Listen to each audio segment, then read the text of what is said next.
Manajemen keuangan internasional. Persatu, jelaskan secara singkat tahapan dalam menyusun penganggaran investasi internasional. Yang pertama, ada perhitungan aliran kas. Dalam menghitung aliran kas, ialah dengan menambah keuntungan bersih setelah pajak dengan pengeluaran tidak tunai.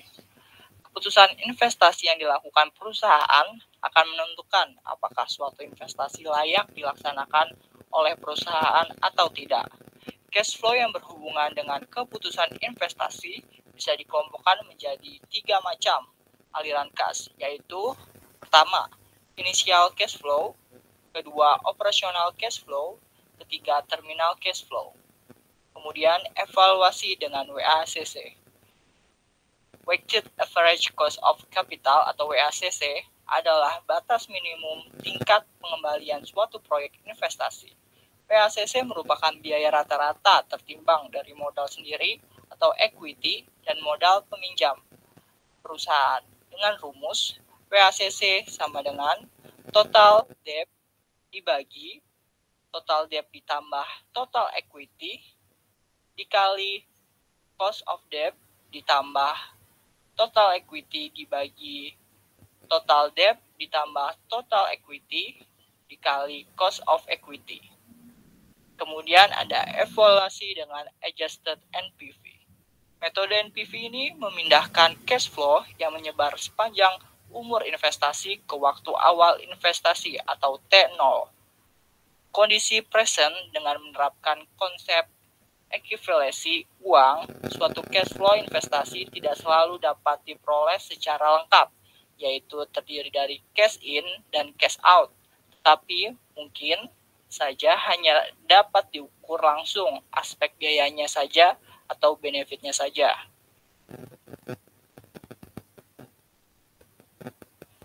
Soal teori nomor 2. Risiko dalam investasi merupakan kemungkinan adanya perbedaan antara return aktual dengan expected return. Jelaskan pernyataan tersebut. Dalam konteks manajemen investasi, return dapat dibedakan menjadi expected return atau return harapan dan realized return atau return aktual yang terjadi. Return harapan merupakan tingkat return yang diantisipasi investor di masa datang. Sedangkan return aktual merupakan tingkat return yang telah diperoleh pada masa lalu.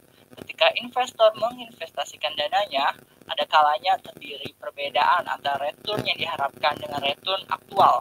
Perbedaan inilah yang merupakan risiko yang harus dipertimbangkan oleh investor. Berikut ini beberapa sumber risiko yang mempengaruhi return investasi.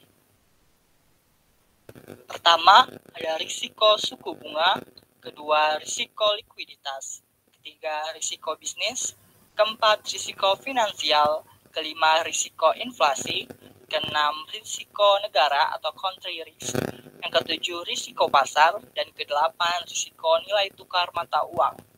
Nah, untuk mengestimasi return sekuritas sebagai aset tunggal, investor harus mempertimbangkan setiap kemungkinan terwujudnya tingkat return tertentu atau dikenal dengan probabilitas kejadian.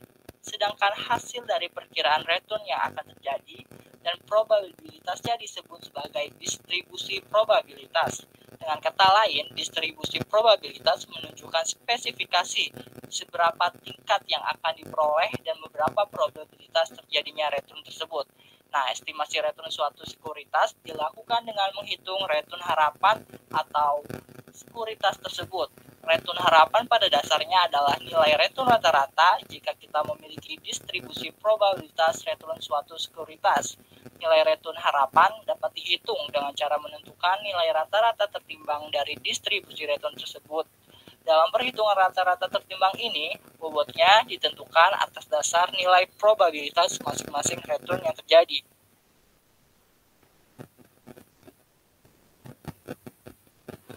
Soal teori nomor 3. Terdapat ungkapan yang terkenal dalam dunia investasi, high risk, high return. Jelaskan pendapat Anda mengenai ungkapan tersebut. Di dunia investasi dikenal dengan istilah high risk, high return.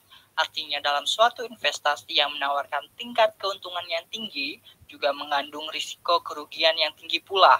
Sebaliknya, Bisnis yang mengandung tingkat risiko kerugiannya rendah akan memberikan tingkat keuntungannya rendah pula.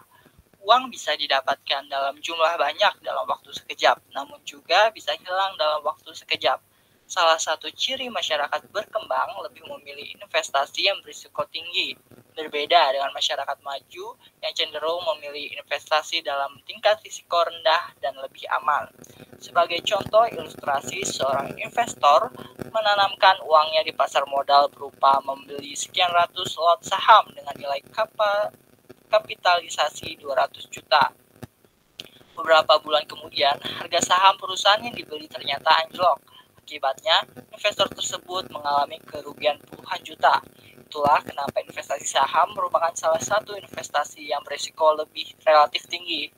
Harus dibekali dengan pemahaman tentang cara berinvestasi saham yang benar dan aman. Soal kasus nomor 1. Diketahui probabilitas return suatu portofolio investasi yang terdiri dari 50% saham 1 dan 50% saham 2. Berikut datanya. Nah, dari data ini kita disuruh mencari, pertama ada covariance, kedua variance, ketiga yaitu risiko portofolio. Nah, pertama-tama kita mencari expected return. Kita membuat tabel seperti data ini. Kemudian kita masukkan probabilitasnya dan returnnya. Kemudian cara mencari expected return yaitu dengan cara mengkalikan probabilitas dikali return saham.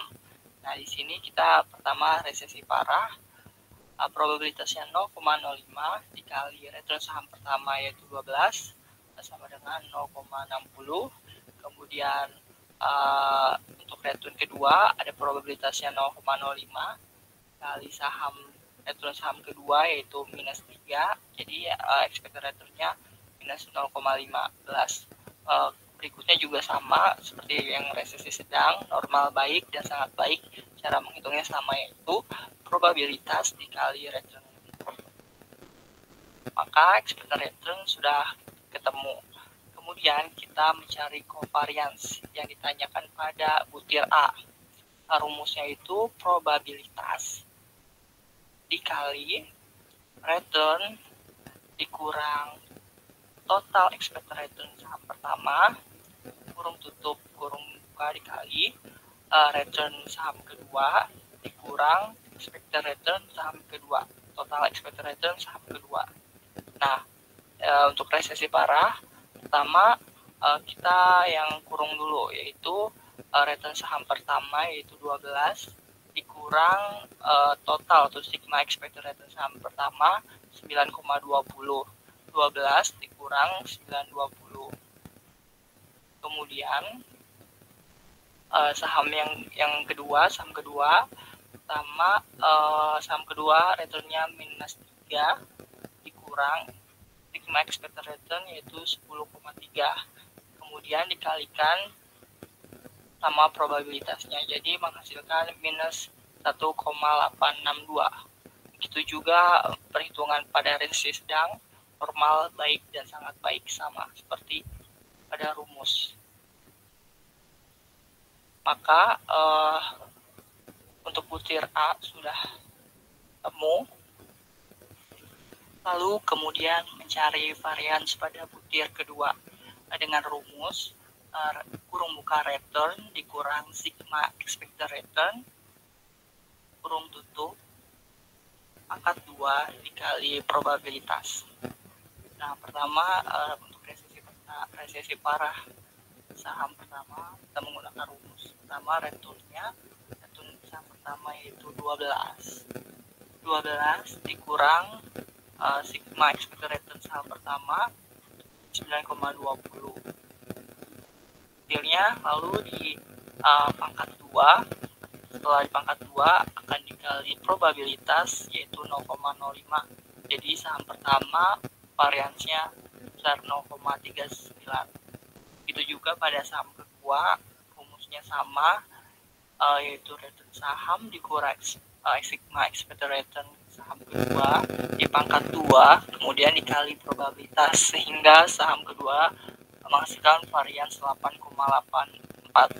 Begitu juga pada resesi sedang, normal, baik, dan sangat baik sesuai dengan rumus. Jadi menghasilkan untuk varian saham pertama yaitu 0,71, varian saham kedua yaitu 19,31.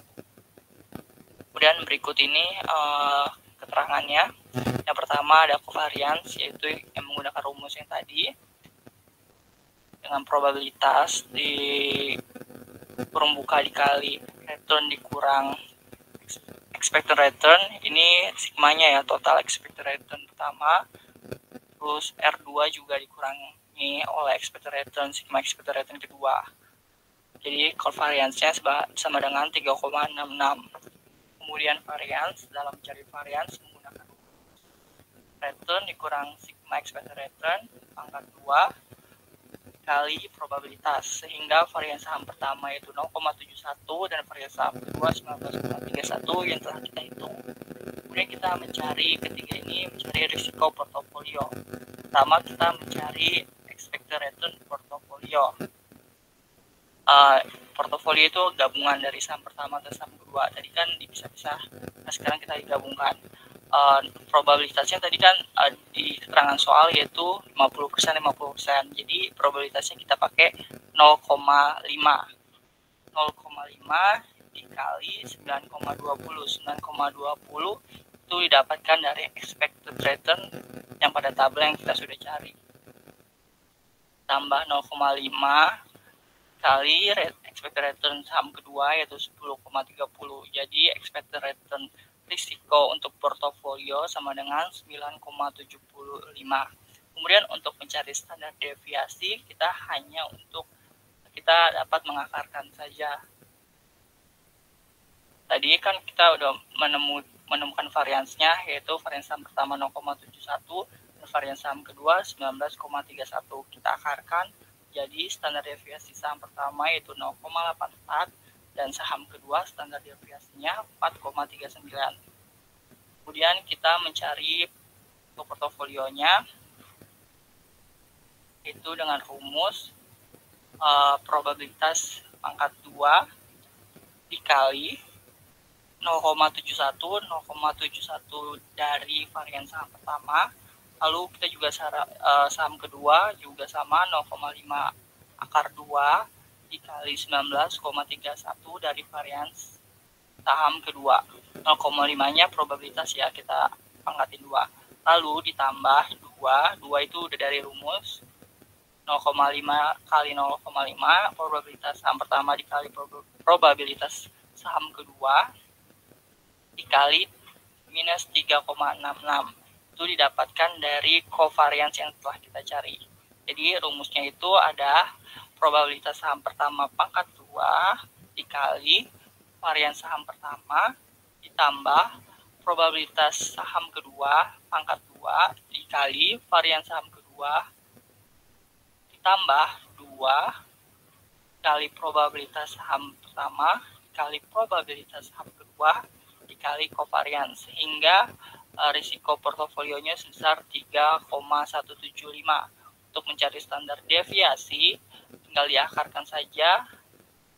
Jadi 3,175 akar sama dengan 1,78.